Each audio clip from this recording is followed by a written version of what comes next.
I posit a theory to you today that perhaps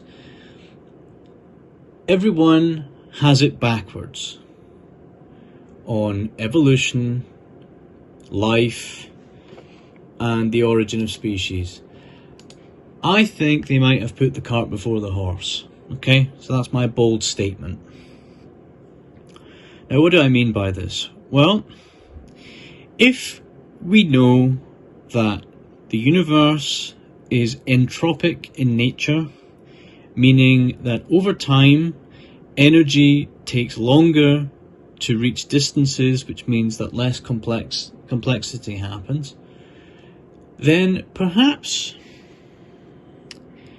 life itself becomes less complex over time instead of more, and that instead of life emerging from complex human life emerging from single cell organisms emerged from humans, or a more advanced human-like species. We can call them the Nephilim, angels, elves, dwarves or something, right? Some kind of more intelligent life. We know that the bigger the brain compared to the body, the more intelligent the life form. And if we look at the Neanderthal's brain was much larger than the human brain, despite our bodies being pretty much identical in terms of size. So maybe you could say that the Neanderthal was the original species on the planet. If we look at the Neanderthal skull,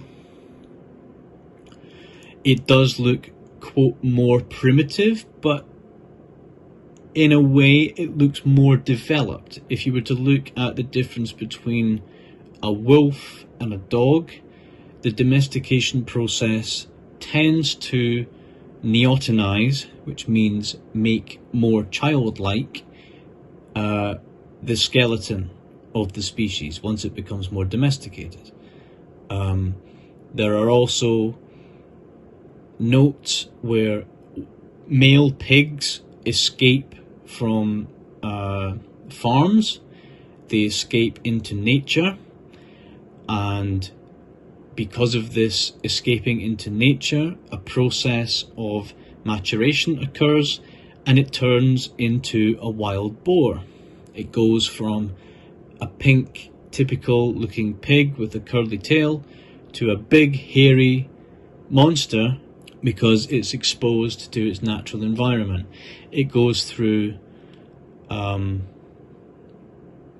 process of adaptation where it becomes more mature, more adult. Okay? I can only assume that the same is true for human life. I think I even remember seeing something where a woman got lost in a forest in America or Canada or something like that for like a month, and when she was found, she was a white woman, when she was found, she had like tanned, beautiful, flawless tanned skin, and she basically, it wasn't even to do with like tanning as such. It wasn't to do with the sun. It was something else. There was some kind of other mechanism happening in her body, where she started to almost become more wild. She became more of a wild organism compared to how she was before. So that's besides the point anyway. So yes, my theory is that all of life descends from a humanoid race that was more complex than we are, but certainly more complex than the other animals, because we know that energy cannot be created or destroyed, it only changes shape, and it tends to become less and less complex the longer that it's around, because it fizzles out, right? You think of the sun only has a certain amount of time before it fizzles out. A plant only has a certain amount of time before it fizzles out.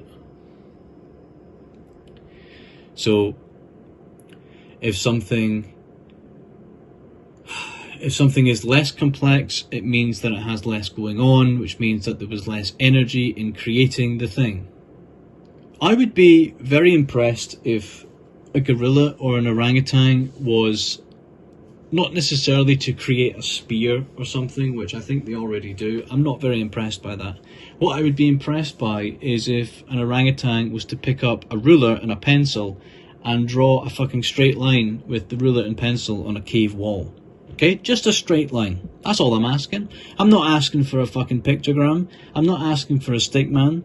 I'm not asking for, a line graph or a mathematical equation.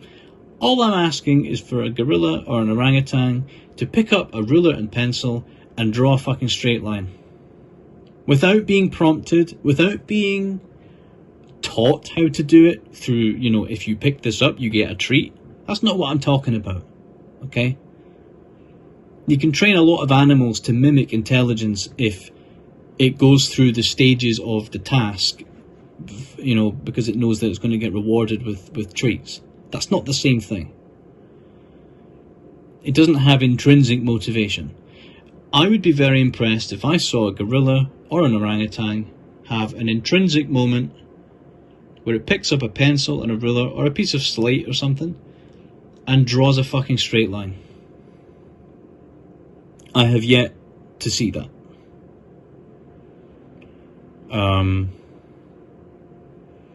So, this idea that we come from less intelligent life doesn't make sense. What does make sense, though, if you ask yourself the question, why isn't there other species coming out of the jungle, sort of like a human? It makes sense if everything else descends from humans, as opposed to humans descending from everything else. The reason we don't see orangutans coming up with languages and fucking, drawing straight lines and mathematics equations on walls is because they descend from us.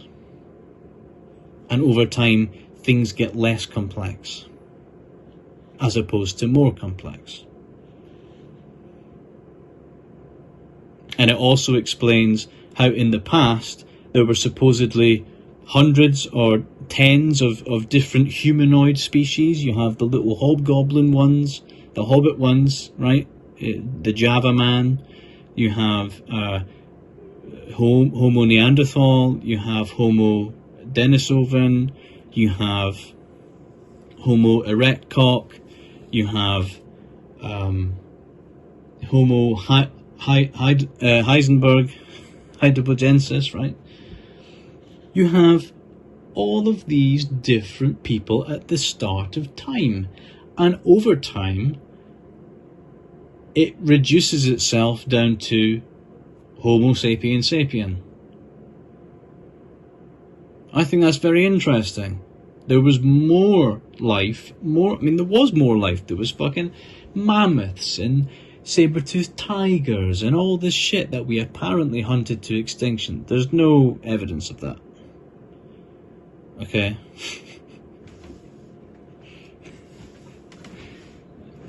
We hunted them, but there's no evidence we hunted them to extinction, right? Do people not get that? There's no evidence of that. There's no evidence that we hunted other humans to extinction. There might have been some fighting, but have you calculated all of them? Have they all got a spear sticking in their fucking ribs? Have they all got a knife sticking in their skull? Every single one? I don't think so. It's a theory. It's a theory that explains why they all fucking disappeared, and why there was more variation in humanity in the past than there is today. Your evolutionary theory, divergent evolution, it fucking doesn't make any sense unless you invert it. unless you say life started off as perhaps a godlike being, angels, elves, or something, as I said, and over time it disseminates and becomes less and less complex, and bacteria might be the newest form of life, which is why it kills lots and lots of people throughout history, because we're not immune to it. We don't have any immunity, right? Diseases, illnesses, viruses might be the newest form of life as opposed to the oldest. Yeah. What do you think about that? Is that plausible? Could it be that we got it all backwards? Maybe. In my head, it makes more sense than the story we get told that there was nothing, and then Alakazam, but nobody done it. Remember, there wasn't a wizard casting a spell to create existence. It just happened. Alakazam, you have the sun, the moon, dinosaurs, trees, all from nothing. Whereas in my theory, you have a creator who over time becomes less complex. I think that makes more sense. Let me know what you think. See you in the next video.